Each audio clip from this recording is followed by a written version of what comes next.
Good morning.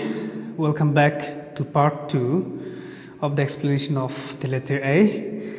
I am Mr. Hushito, your alternative English teacher. Today we're going to talk about the letter A, and that is we're going to learn part 2. Like I mentioned in the previous video, this chapter, chapter 1, the letter A has 2 parts, and this is the second part. In this video, I'll be talking more in detail about the lesson, the letter A. So, here are some points which we need to consider, and based on these points, we will be discussing on 4 or 5 points. Like I mentioned, this is an autobiography,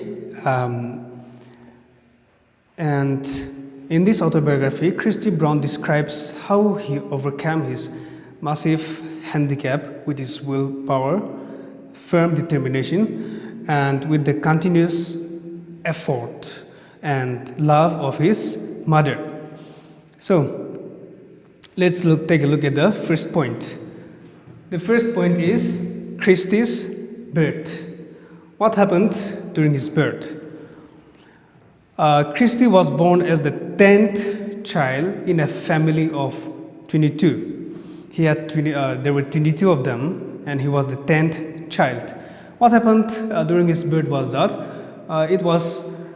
Christy describes his birth as being a difficult birth.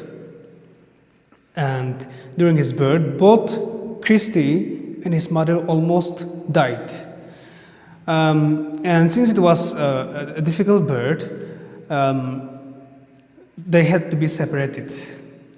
Christy and his mother had to be separated. His mother had to be sent away in order to recover for a few weeks. So Christy remained there at the hospital for some time, for some weeks, and because of that, because he remained at the hospital for a few weeks to 3 weeks, he was not named, and he remained there in the hospital without a name. It is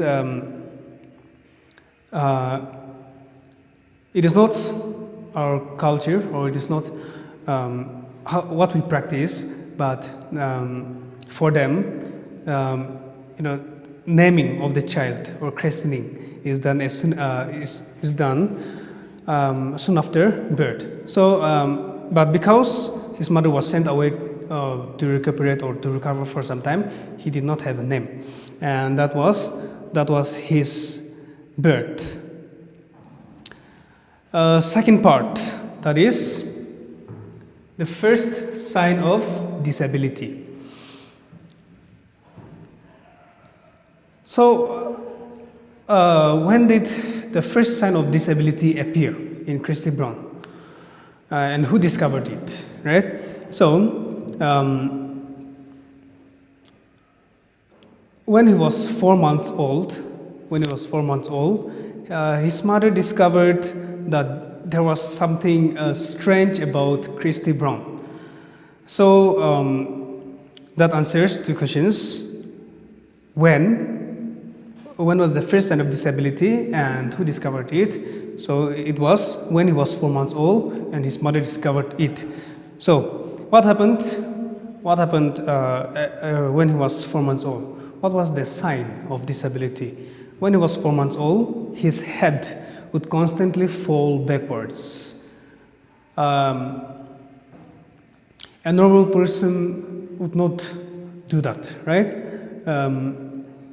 When you're standing or sitting, you have total and complete control of your head.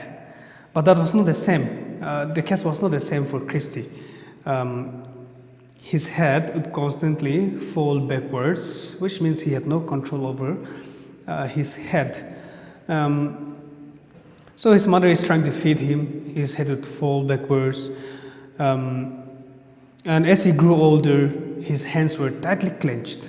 Okay, and this is an involuntary muscle traction of some sort. So his hands were tightly clenched and they were twisted. They twisted unnecessarily, involuntarily. He did not do any of that. It just happened. And he could not even hold the nipple of the bottle because he could not freely open or close his mouth. That was his case. And that was how Christy's mother discovered the first sign of disability. Now let's look at how Christy was at 6 months old, when he was 6 months old. What happened to Christy at 6 months old? When he was 6, he could not sit. He could not sit. And the only way he could sit was if there was a mountain of pillows arranged beside him, so that he would not fall again. And that was the support which provided Christy so that he could sit. He was 6 months, he could not sit on his own. He had to be supported by something or by someone. Okay, which brings us to Christy at 12 months old. What happened to Christy at 12 months old? Was there any change when he turned 12?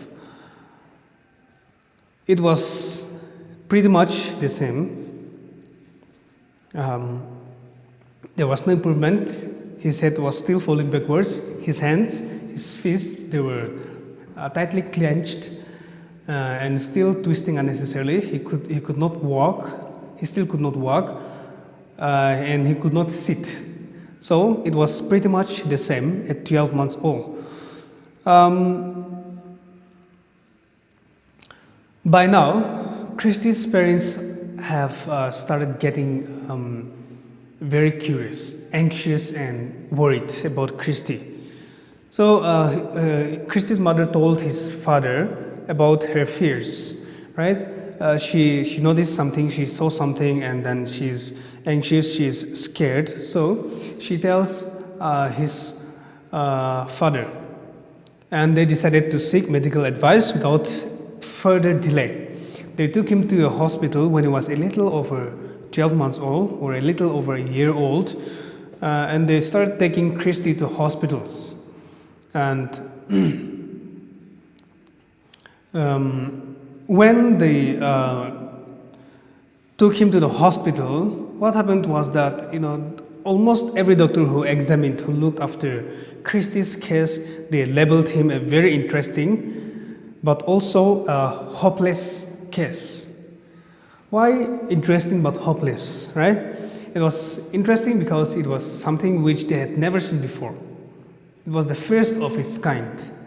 And also hopeless because Christy's condition or Christy's case was so rare and it had never done before. It had never happened before, or they had never seen it before that. They had no cure for his illness. So it was a hopeless case. And so many told his mother very gently that they even told her mother that Christy was mentally defective. In short, Christy was an idiot, right? And that he would probably remain an idiot for the rest of his life. And the doctors were so very sure of themselves that, his father, Christy's mother's faith in her son seemed almost an impertinence, like it was something which she assumed. It seemed not true. And they assured his mother that they could do nothing, or nothing could be done to save Christy. So, Christy's mother refused to accept this truth, and she could not believe, and she would not believe that Christy was an idiot, as the doctors had told her. And she had nothing to prove that Christy was not an idiot, because everything points towards Christy being an idiot. She had no evidence to prove that Christy was not an idiot, but still she was determined. She did not lose hope in Christy, and that was when she decided to take matters into her own hands. She decided to stop taking Christy to hospitals. Instead, she decided to keep Christy at home and raise him with the same care, with the same devotion, with the same on the same level as her other children who are normal. And this proved to be a very momentous, a very important decision as far as Christy's future life was concerned. It told him, or it meant that his mother was going to be there for him always, right? The fact that his mother decided to raise him without any evidence proves that he has his mother beside him. But it was not easy for his mother because friends, family, relatives, especially relatives and friends and doctors, they decided otherwise. They decided that Christy was an idiot. And they even told his mother that he should be taken care of course, but he should not be given too much attention. In short, they want her to divert her attention to the other children who are normal, right? But that would be a mistake on the part of Christy's mother, because and luckily she was not convinced. Okay, now let's look at Christy at 5 years old. 4 years already gone by, and he was now 5. What happened? What happened when Christy was 5 years old? He was still helpless, like a newly born baby. He is still the same, okay, at 5 years old. So he could neither sit nor speak. A 5-year-old child would be going to school by now. But Christy, he still could not speak. And his body parts were useless. His mother would show him pictures of animals and flowers and ask him to repeat them after her. But Christy would fail. That was the first discouragement that his mother had. But she was still persistent, and she hoped that Christy would at least learn and communicate with other people. So even when her relatives told her not to take the boy seriously, she was determined to prove that her son was not mentally retarded. So at the age of 5, this was the time when he was 5. It was one evening, and something miraculous was about to happen that particular night. Christy was already 5 years old. It happened suddenly, and in a moment, everything was changed. Everything was changed. Nothing was the same anymore. And this particular evening, it was a momentous night. It was a life-changing moment for Christy. His future being rewarded, and his mother's faith in Christy being restored and rewarded, and her secret fear, it turned into open triumph. Okay, it happened so quickly that Christy or nobody knew or saw it coming. What happened that night was they were all gathered around the fire. They were all sitting, and in a corner, Mona and Paddy, that is Christy's siblings, huddled together. They were writing down sums onto an old chipped slate. They were using slate to write down sums, and they were using chalk, right? So Mona was using a bright piece of yellow chalk, and Christy was sitting close to them. He was watching them do these sums. You have to remember that nobody knew whether or not Christy was able to understand them, or hear them, or see what is going on. It was only Christy who knew it until the age of 5, right? And there is an evidence where his mother tries to get him to answer her question by showing him pictures of animals and flowers, and asks Christy whether he liked the bears and the monkeys and all the lovely flowers that are in the book. She was expecting an answer. She was not expecting Christy to speak, but she was expecting Christy to at least give her some sign. So she told Christy to nod his head for yes. Christy wanted to tell his mother that he understood, and he can understand what his mother is trying to tell him. But since he had no control over his body, he could not answer. He could not even nod his head to tell his mother that he understood. And his mother left in tears. So till now, nobody knew what was going on inside Christy's mind, or whether he understood anything or not. So it added more shock to everyone in the room, because he was attracted by the chalk, and his left foot, it reached out involuntarily, and it grabbed the chalk from between his sister's hands. And as soon as this happened, everybody was in shock. They stopped. Everybody stopped, right? Everybody stopped what they were doing.